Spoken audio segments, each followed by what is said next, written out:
মোক এনেকৈ থাল চাল লৈ আগবাঢ়ি অহা দেখি আপোনালোকে ভাবিছে নেকি আমাৰ ভাইটিয়ে কইনা আনিলে বুলি? স্কুলৰ পৰা আহিয়ে নাকে মুখে ভাত কেইটামান খাই শুনিলো বৰি বজাব লাগে হেনো।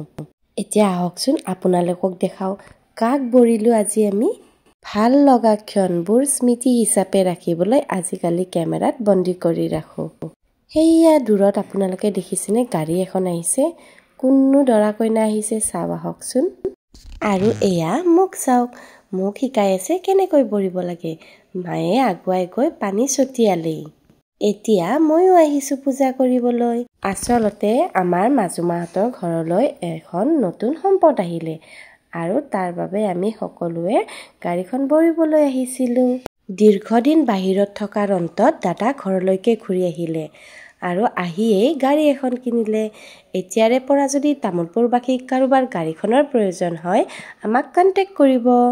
জীৱনত প্ৰথমবাৰ বৰি পাইছোঁ, সেয়ে নাজানো নহয় কেনেকৈ বৰিব লাগে, শিকাইহে দি থাকিব লগা হৈছে। ইয়াৰে পিছৰবাৰ একেবাৰে ভাইটিৰ কইনাকে বৰিম আৰু তেতিয়া আকৌ শিকাই দিব নালাগে। মোৰ পুৰণা ফলোৱাৰ্ছখিনিয়েতো কস্তুৰীক চিনি পায়েই, তাইয়েই হৈছে গাড়ীখনৰ মালিক। তাই হেনো গাড়ীখনক পূজা কৰে। এয়া আকৌ গাড়ীৰ মালিক দেই। এয়া আমাৰ ঘৰলৈ আহিছিল মামী আৰু বৌহঁত। বৰমায়ে কৈছে মিঠাই খোৱাৰ আগতে নিমখ দিয়া লাল চাহ অকণকে খাই লওঁ। ভিডিঅ'টো শেষলৈকে চোৱাই ধন্যবাদ।